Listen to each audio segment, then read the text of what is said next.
Today, I'm joined by a panel of men. As per usual, we men get to talk about what we men really talk about. The program aims to make sure that what is left in the dark definitely comes to light. I did see my father physically abusing my mother. So I didn't grow up with that I should beat a woman, because I hated what my dad did to my mom. You know, whether this older woman does it with you, whether she, violates you, it's sort of seen that boosts your ego as a man. Was that as a young man, I think at 17, 18, I started dating and realized that it's a very fascinating thing to have sex and so forth. So we had lots of what we call friends with benefits.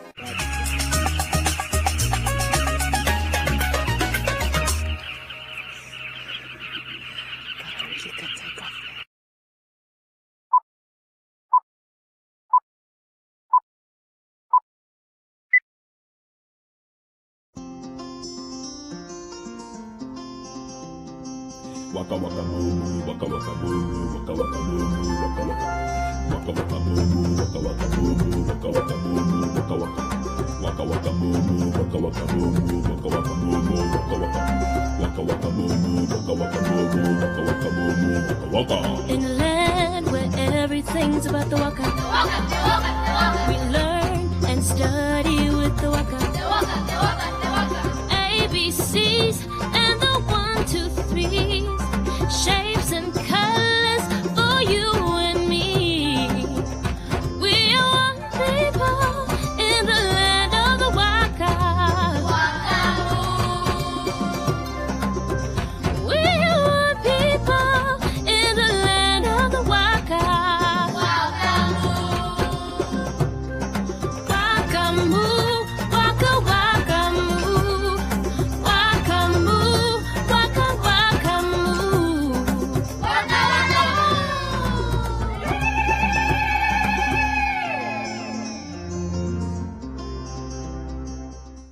As with parts of Africa, there was a time when the land of Akwaba had very little water and very little food. Let me see that. We can eat it. Should I try some? Of course. Otherwise you'll starve. We should get some water. No, I'm too thirsty. Where will we find water? The two friends walked the plains to find some luck. As they searched, they came across a well.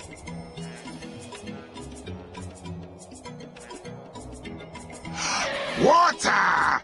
Water! Water! Water! Well, what are you just standing there for, my friend? Get in! Water!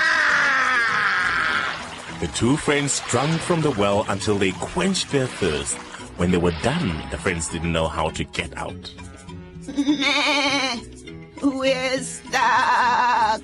Yelled the goat. Stop it! We'll find a way out. Right. Lean against the wall here, so I get out first, then I'll pull you out. Pull me up! You never think ahead, do you?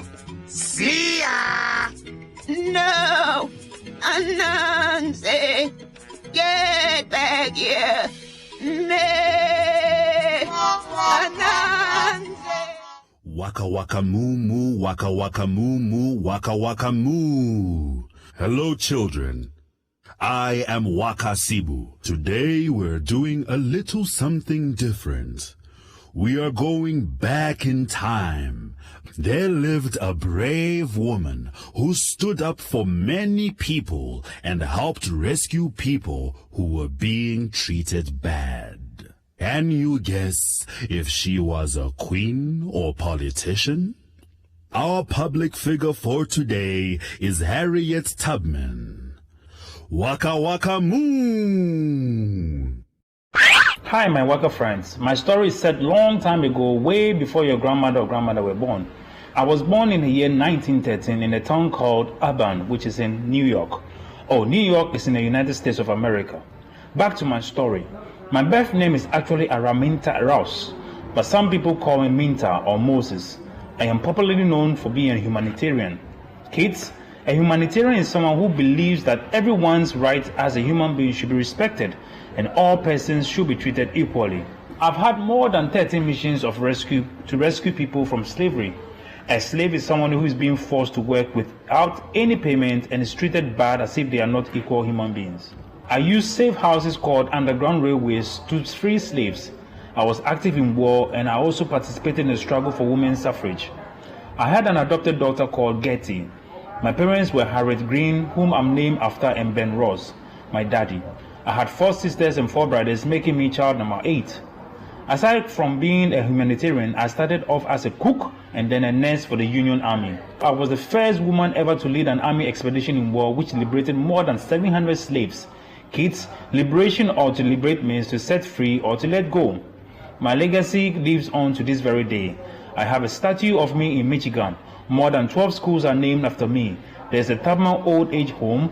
There's also a Harriet Tubman Museum in Cambridge. I have a ship named after me too. There's a Harriet Tubman stamp issued by the USA Postal Service. Well, that's all for my right, my girlfriend. Remember to be brave and do good.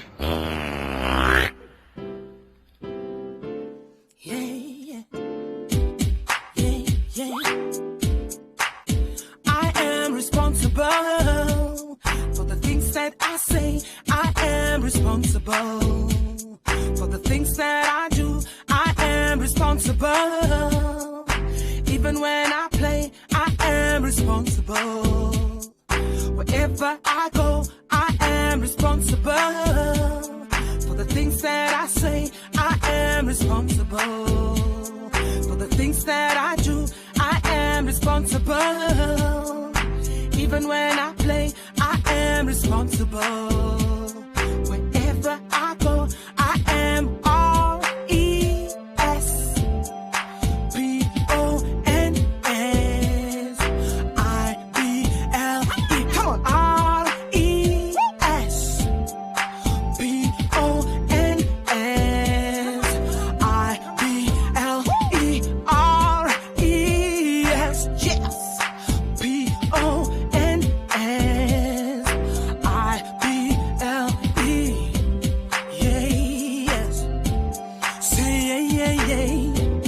Responsible, yeah, yes, yes. Say yeah.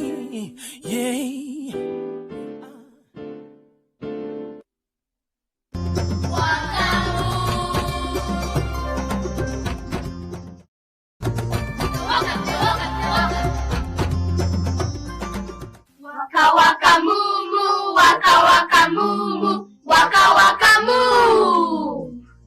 This afternoon, I'm going to take you to my village in Okahanja district called Okanjira Inobitoto.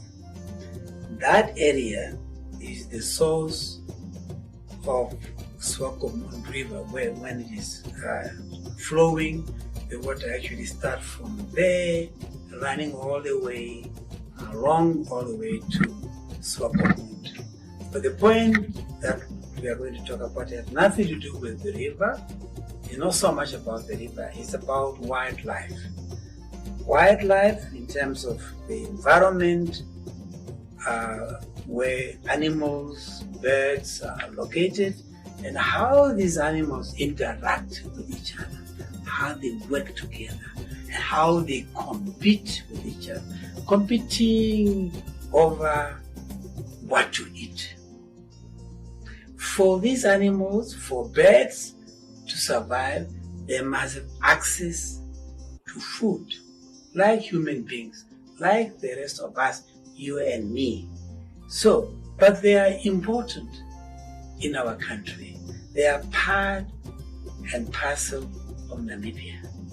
They are here to stay like the rest of human beings are here to stay, to make a living, and simply to coexist by being together. We might not be living in same houses or same trees, mountains, but they are part of our life. Now, the story I'm going to tell you is something to do with being a little bit smart. Using your head, using your eyes to observe, to see what is happening around you in your environment so that you are better prepared. Sometimes when you are walking, when I was a little kid, I used to walk behind my grandmother in the village in Omitoto. I sometimes, when we are looking for goats, looking for cattle, I would simply walk conveniently behind her. Like basically, I could not be bothered about where we are going, as long as that I just follow her footsteps. Because sometimes it can be so hot and the heat can be so overwhelming. So I would just do that. And one day, she just stopped. And since I was not even looking, as I was walking, I came and just hit her. And she said, "What are you doing? Are you looking where you're going?" I said, "Mommy, no, I'm not. It's too hot for me. I cannot take it anymore." I was about the age of 11, 12, 13 there. So she said to me, "No, you come in front and pick up a stick so that as you are walking, there might be something that might jump out of the bush. So you must be ready to defend ourselves. And you must also be interested in wildlife. Birds and animals are things that we need to discover them, find out, get to know their names, get to know what they do to survive and so on. It's something of interest. So you cannot be walking behind me blindly. You must discover the environment, wildlife, the wonderful thing that we see. And especially when we had a bit of rain, it can be exciting. Flowers blooming up and all those things. And one day when you're going to go to school, you want to become a geographer, you must be able to know what to study, why you should study geography. If you're going to be a biologist, you're going to be a doctor and things like that. All these things are linked to discover wildlife and to begin to appreciate that. But importantly, talking about wildlife, birds, we are being told it's important to be thoughtful. Begin to think about what is it that I'm seeing? What animals am I observing? What do they do to each other? How do they survive? What do they eat? It's like drawing up a list of things that we should begin to discover. And there is an old saying that I learned way back at school. It's an English expression. My teacher way back at secondary school used to play on these words. And sometimes words has got so many meanings. And one of them says, think before you speak. Think before you speak. You observe, you look at something, and you're trying to think about, what am I seeing? Is that something I've heard from a certain angle? from a certain auntie, from my mother, from my father, grandfather. And you said, oh, I know what that is all about. That is one. The other one, do not be unkind to anybody. Don't say anything that might hurt another child, another person. When you are given something, you say what? Thank you. All these things we learn, and they are important in shaping our lives. They actually prepare you for life for many years to come. They could be described as being a key that will help you to unlock many doors. Now, the other one, another English word, look before you leap. And I used to be a runner. I used to be a jumper. I used to compete in schools. Now, this expression is telling us before you leap from one point to another, you must look first. Why is that important? Because you never know where you're going to land. There could be anything harmful to you. There could be anything, and therefore you cannot just do it blindly. Bang. You can't do that. So we are being told, being advised to say, look before you leap from one point to another, because you never know what you might find on the ground on the other side. Leaping from one rock to a rock to another, or particularly in the village in Bitoto, we used to have, I told you about the river, we used to have areas where you could leap into the river.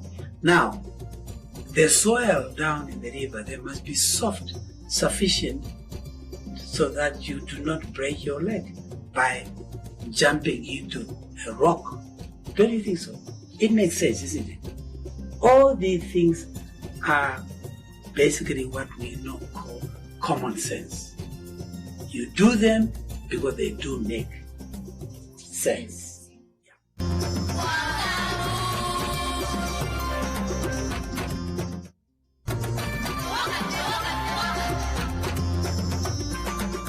Now, let's come to the story that we are going to talk about today.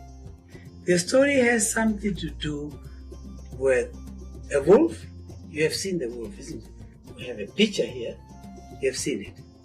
It's a big animal, very solid, but it can run, but it cannot jump. It cannot actually fly. Huh? Then we talk about the eagle that we've seen here.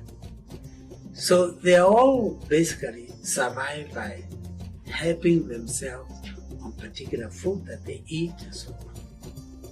Now the wolf in some places is considered not to be too clever because it's a bit too cumbersome. It's a big animal. It moves with difficulty, and it can be seen far away that, oh, there comes the wolf, and everybody will run away from the wolf early enough. So there are the chances of the wolf getting sufficient food is not so high. But the eagle, on the other hand, is much more flexible. It can observe from the air, it can fly, it can see, and it can easily spot things on the ground and it can simply come down with speed, zooming and pick up food and flies on and enjoy the food on top of the highest tree there. So one day the wolf was observing the eagle doing all the thing and so on. So the wolf could not find food for days and days, and started to follow the eagle and see where the eagle was going to land on a big tree. And there came the wolf and stood behind by the bottom of the tree and started, "Hello there, my friend. Hello, eagle. I'm going to sing you a song, a beautiful song." And the wolf started to sing a song. And the eagle is still busy eating. I'm sure when you're having your dinner, you don't want to be disturbed, isn't it? So he started eating and singing. So moved from a song to song. And the wolf for this occasion came up with a very amusing song. Bang, bang, bang, bang. And so the eagle could not help but laughing at this song. In the process, the eagle's dinner fell all the way to the ground. And who was down there? The wolf. Grabbed it. Oh! The wolf did not say thank you to the eagle. He simply walked away conveniently to a nice spot. He started finishing this dinner. He said, "This is a perfect." The strategy and the way how the wolf started pushing his agenda to make sure he had a piece of food eventually worked. Now, when you hear a story like this, it makes you think, reflect, what is the meaning of this story? What am I learning? Because there's so many stories. I can tell you so many stories, particularly between the wolf and jackal. There are many of them that were told over and over when we were little kids.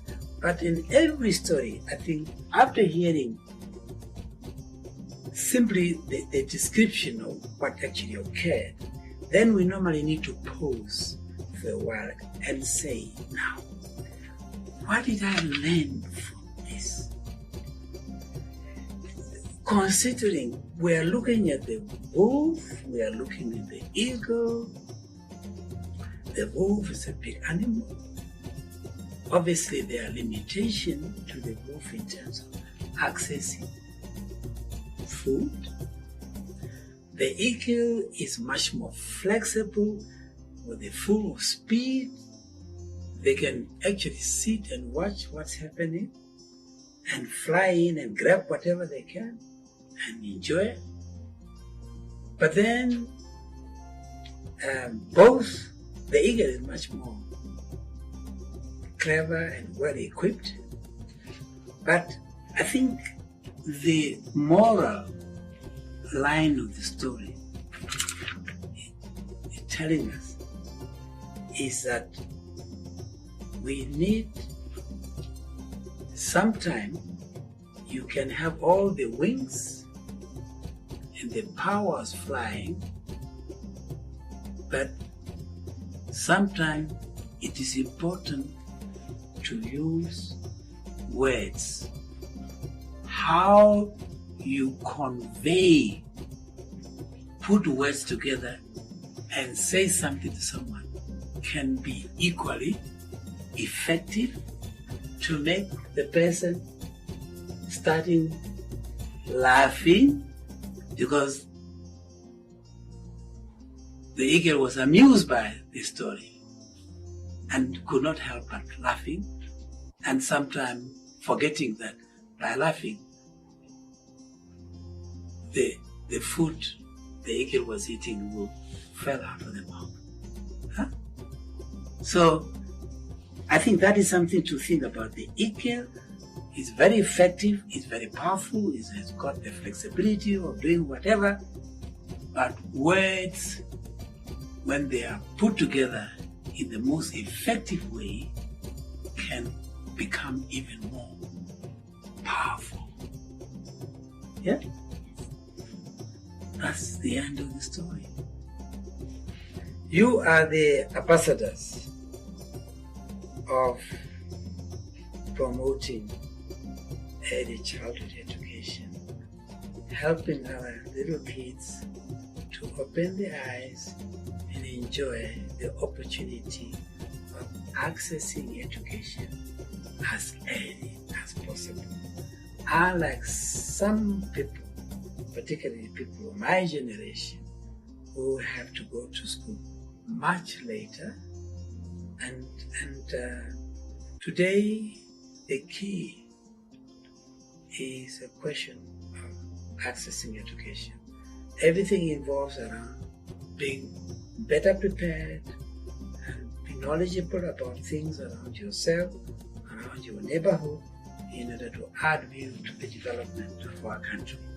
Our country needs you to be in school, to be better prepared so that you can actually serve Namibia as time goes on.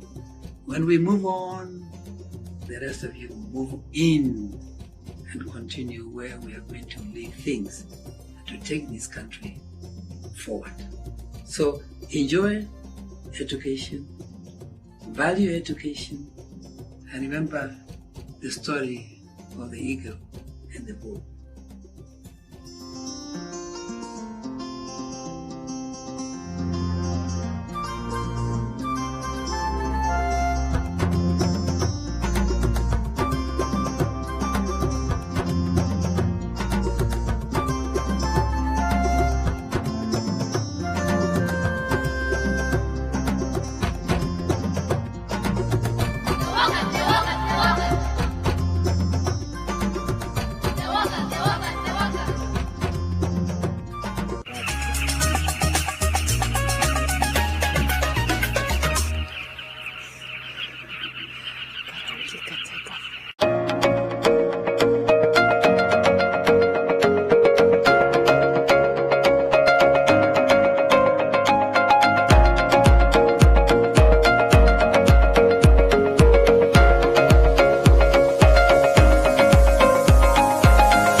Soap and water. You got rid of all the germs on Achilles' hands.